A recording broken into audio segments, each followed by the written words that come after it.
স্বরাষ্ট্রমন্ত্রী অমিত শাহ আম্বেদকরকে নিয়ে মন্তব্যের ইস্যুতে উত্তর দমদমে প্রতিবাদ মিছিল শাসক দল তৃণমূলের। এদিনের মিছিলে উপস্থিত ছিলেন রাজ্যের মন্ত্রী তথা স্থানীয় বিধায়ক চন্দ্রিমা ভট্টাচার্য এবং উত্তর দমদম পৌরসভার পৌরপ্রধান বিধান বিশ্বাস সহ অন্যান্যরা।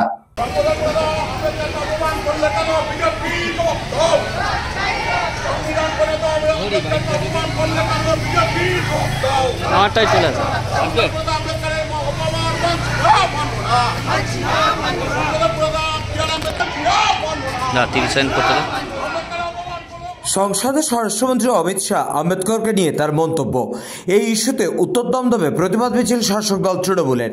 এদিনের মিছিলে উপস্থিত ছিলেন রাজ্যের মন্ত্রী তথা স্থানীয় বিধায়ক চন্দ্রিমা ভট্টাচার্য, উত্তর দমদম পৌরসভার পৌরপ্রধান বিধান বিশ্বাস। সোমবার দুপুরে বিরাটি বণিক মোড় থেকে মিছিল শুরু করে এমবি রোড হয়ে বিরাটি মোড়ে গিয়ে মিছিল শেষ হয়। মিছিলে পা মেলান কয়েকশো তৃণমূল কর্মী সমর্থক। সংসদে এই ধরনের কথা বলা, স্বরাষ্ট্রমন্ত্রী হয়ে কি করে উনি বলেছেন সেটাই তো আমরা একেবারে বিস্মিত হলাম।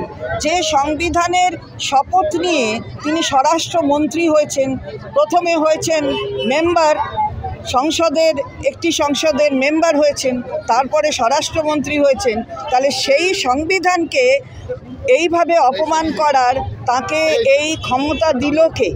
আমরা সেটা তাই আমাদের নেত্রীর নির্দেশে আমরা আজকে রাজ্য জুড়ে এই প্রতিবাদ করছি। ব্যুরো রিপোর্ট, নিউজ বঙ্গ টাইম।